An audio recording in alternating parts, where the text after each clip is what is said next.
During the rise of the Empire, the Emperor's home planet of Naboo rapidly established itself as a major irritant. After a number of Naboo's ambassadors were sent home in various states of dismemberment, her newly elected queen broke off diplomatic ties and began exploring military options. Clearly, it was time for a regime change. A change that would be effected by the 501st, now under the direct command of Darth Vader.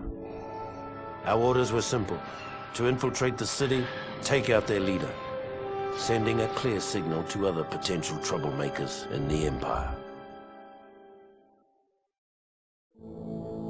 With the Queen eliminated, Naboo quickly fell in line. It was the first time the 501st was called upon to adjust a planet's government. But it wouldn't be the last. Within months, the 501st gained a well-deserved reputation as Vader's fist.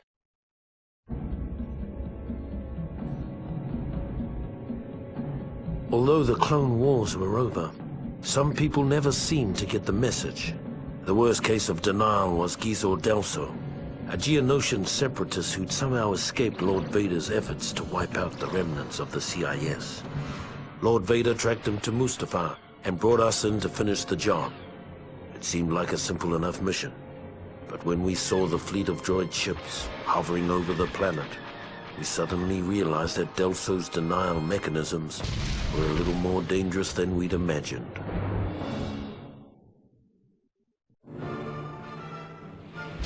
The slight whiff of nostalgia the 501st had enjoyed fighting the droid fleet over Mustafar had already grown sour by the time we'd established orbital positions. Now it was time to find out what this was all about.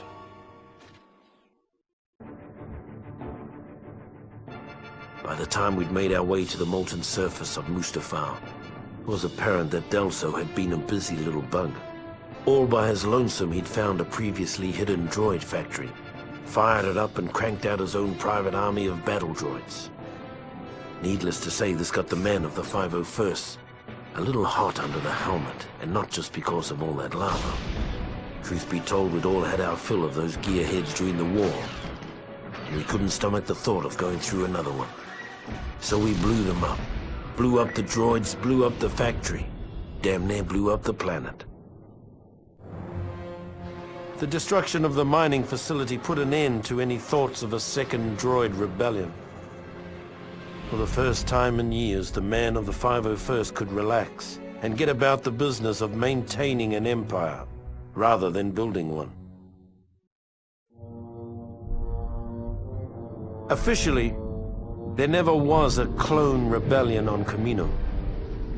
Unofficially, approximately 20 years after we were created, a special detachment of the Imperial 501st Legion was dispatched to Kamino with orders to eradicate an army of clones that had been bred to take arms against the Empire.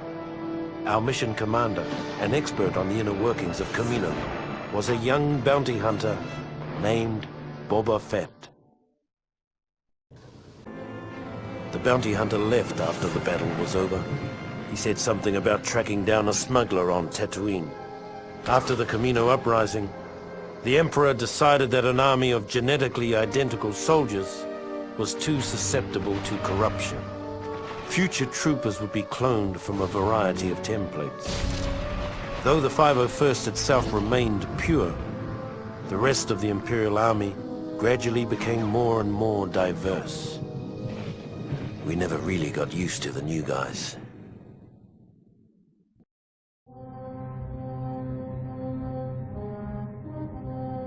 Once it was finally finished, the Death Star was the Emperor's favorite toy. It was also the most boring assignment in the galaxy for a stormtrooper. Tedious inspection drills, endless hours of guarding impregnable force field generators.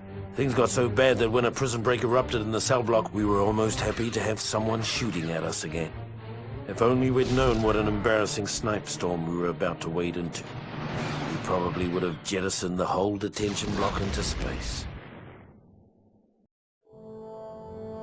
After the embarrassment of the prison break, Lord Vader removed us from our comfortable belay and began dragging the 501st across the galaxy in a dangerous hunt for the now missing Death Star plans.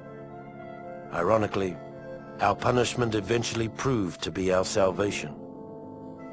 The poor souls who took our place in the detention area were completely wiped out when the Death Star was destroyed.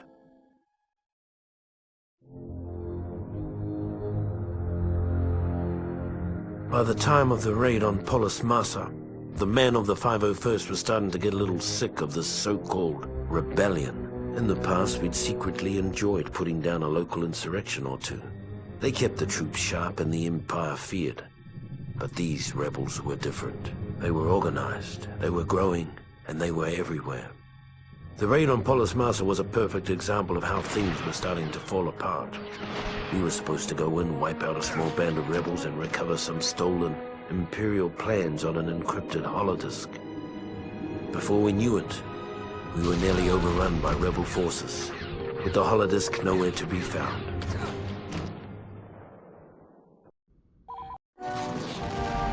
Even though the Polis Massa raid was only a partial success, we finally had a lead on the whereabouts of the Death Star plans, which suited the 501st just fine.